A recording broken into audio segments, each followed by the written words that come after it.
On va plonger aujourd'hui dans un monde où la beauté, c'était beaucoup plus qu'une simple question d'apparence. Pour les anciens Égyptiens, se faire beau, c'était carrément un acte sacré. C'était une véritable préparation pour l'éternité. Alors, voilà la question qui va nous guider.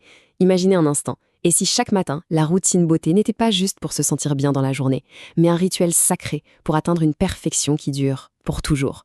On va mettre de côté la vanité moderne juste un instant pour explorer une spiritualité où chaque coup de pinceau, chaque onguent avait une signification, une portée vraiment éternelle. Et pour comprendre ça, il faut absolument connaître un concept clé. Néfer.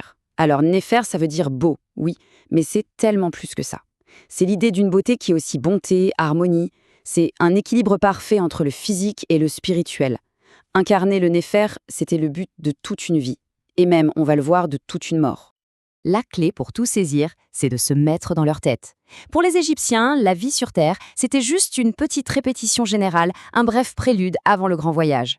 Du coup, chaque choix, chaque vêtement, chaque rituel, tout était pensé pour l'au-delà.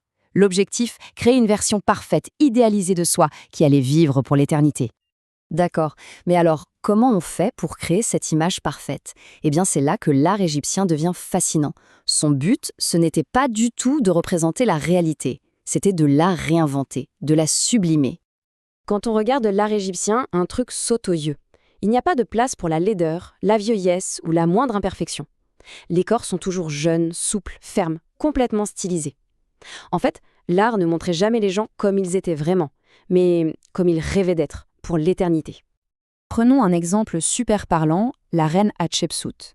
Sur toutes les statues, tous les bas-reliefs, elle est représentée comme une figure hyper gracieuse, puissante, figée pour toujours dans la fleur de l'âge. C'est l'image parfaite de l'idéal Néfer. Sauf que la réalité, elle, est bien différente. Quand on a retrouvé sa momie, on a découvert le corps d'une femme d'une 60aine d'années, obèse, et la description des archéologues est, disons, très imagée. Ce décalage est incroyable, non? Ça montre bien que l'art n'était pas un portrait, c'était un projet. Une sorte de version améliorée pour l'au-delà. Ok, donc cette obsession de la perfection, on la voit dans l'art, mais elle se vivait aussi au quotidien, et notamment à travers l'hygiène qui était bien plus qu'une question de propreté. C'était un véritable acte sacré. Pour s'en convaincre, il suffit de regarder le régime des prêtres. C'était d'une rigueur absolue. Se baigner 2 fois le jour, 2 fois la nuit. Se raser entièrement le corps tous les 2 jours. S'épiler même les cils et les sourcils avant les rites. C'est dire à quel point, pour eux, la pureté physique était la condition sine qua non de la pureté spirituelle. Impossible de s'approcher des dieux autrement. Et ce qui est génial, c'est que les cosmétiques aussi avaient cette double fonction. Le maquillage, c'était aussi de la médecine. Prenez le kohl, leur fameux eyeliner noir. Ce n'était pas juste pour faire joli. Sa composition à base de plomb avait un vrai effet antiseptique. Ça protégeait les yeux du soleil aveuglant du désert et surtout, ça aidait à prévenir les infections oculaires qui devaient être un vrai fléau. Et ce côté très pragmatique, on le retrouve partout, y compris dans la lutte contre les nuisibles. Le papyrus Ebers nous donne des recettes assez spéciales. Pour éloigner les mouches, hop, un peu de graisse d'oiseau. Les moustiques, de l'huile de moringa.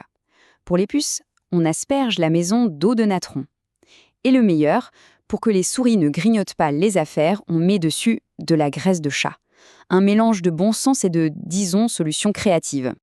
Bien sûr, l'apparence servait aussi à montrer qui on était dans la société.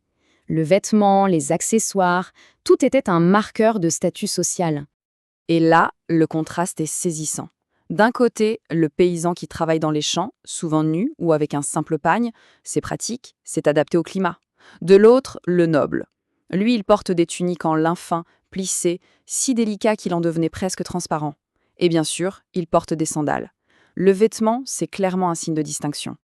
Mais finalement, l'accessoire de mode ultime, le vrai marqueur de statut, ce n'était même pas un vêtement, c'était la perruque. Hommes et femmes en portaient.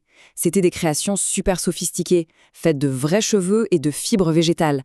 En porter une, c'était vraiment le symbole de l'élégance et de la richesse. Et on a même atteint des sommets de raffinement.